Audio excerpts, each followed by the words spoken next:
Hi everybody, how are you? It's been a while. I just want to touch base. What's my life now? I am obsessed with this Brian Laundrie and Gabby Petito case. I'm getting a little bit sick of it. Like it's getting drawn out, and I know it's not like a movie, but it feels like one. Or is it one? Anyhow. Are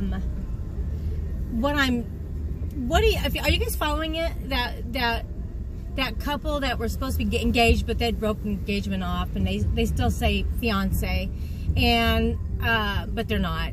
They weren't. But they were traveling, and they were going to be gone like 4 months. They went to like Kansas, Colorado, Utah, and then there was that video that came out in Moab, Utah, where the police cam had pulled him over. You know, the body cam on the police had pulled him over, and they got him on body cam. And she was distraught. He wasn't. The police decided that she was the aggressor because she admitted that she was, and I believe that she was scared to say that she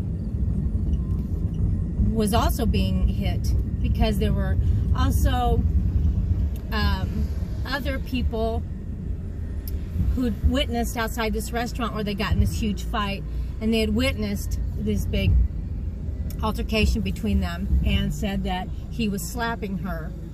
Now, the only thing I saw where she was abusing him was the fact that well, he was really smiley. He must be having a good day. Anyway, sorry, I digress. I guess he had this thing about, they were in her van, a small little van, little Ford van, and he had this thing about frightening her when they got in a fight, and he'd take away her phone and lock her out of the van and say he was going to leave her and take off with her. Now, that would freak out any girl or boy. And I mean, you're out in the middle of nowhere. She's from New York, but they lived in Florida together with his parents. So I think, like people were saying, that she was clawing her way to get into that van, and he had locked her side, so she went through his side to get through into the van. And then they drove off, and then that's when they were reported, and the police in Utah pulled them over, but they ended up separating him for the night and putting Brian in a hotel for free, and for being a victim, and Gabby had to go in her van overnight, which is really messed up, but I guess it's just because he was the victim. Okay, so anyway, then he ends up, you know, her parents haven't talked to her for a while, and the last text they get is something like they didn't have service in was it Yosemite? Sorry if I did that name, if I got that part wrong. Might need to check that. But anyway, there's so many places involved in this story. But anyway, so to make a long story short, because if you guys are already involved in this, I'm sick to death of hearing this same story. But anyway, he's on the run. The parents have helped him out. Dog the bounty hunter got involved. John Walsh got involved. Dog the bounty hunter said he's closing in on him, which he probably is. And he's in one of the little islands in Florida, assumingly, allegedly. Now, I don't know.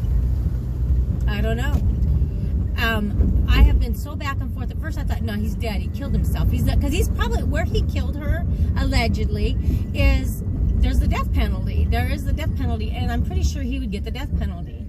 So he is on the run, and I'm wondering, and I've always thought, well, he's dead, because his parents said he went to this reserve, which was swamp, nothing but swamp.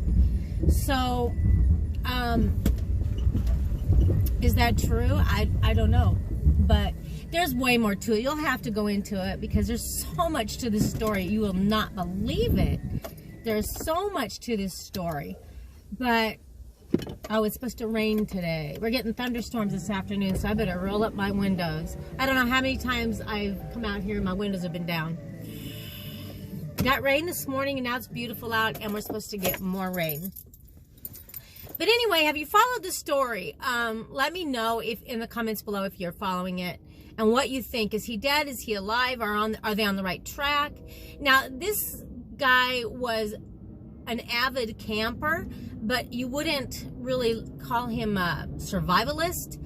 So he's got to be getting help, and his parents aren't speaking. And I forgot to tell you, right away they got a lawyer. They lawyered up right away, so they have not spoken a word to the police at all. And Gabby's family tried to reach out to Brian Laundrie's family when she was first missing and stuff, and they didn't have the courtesy to talk to them. After all, she was going to be their daughter-in-law and lived with them. So this is just messed up all the way around. No matter how you cut it, it's messed up.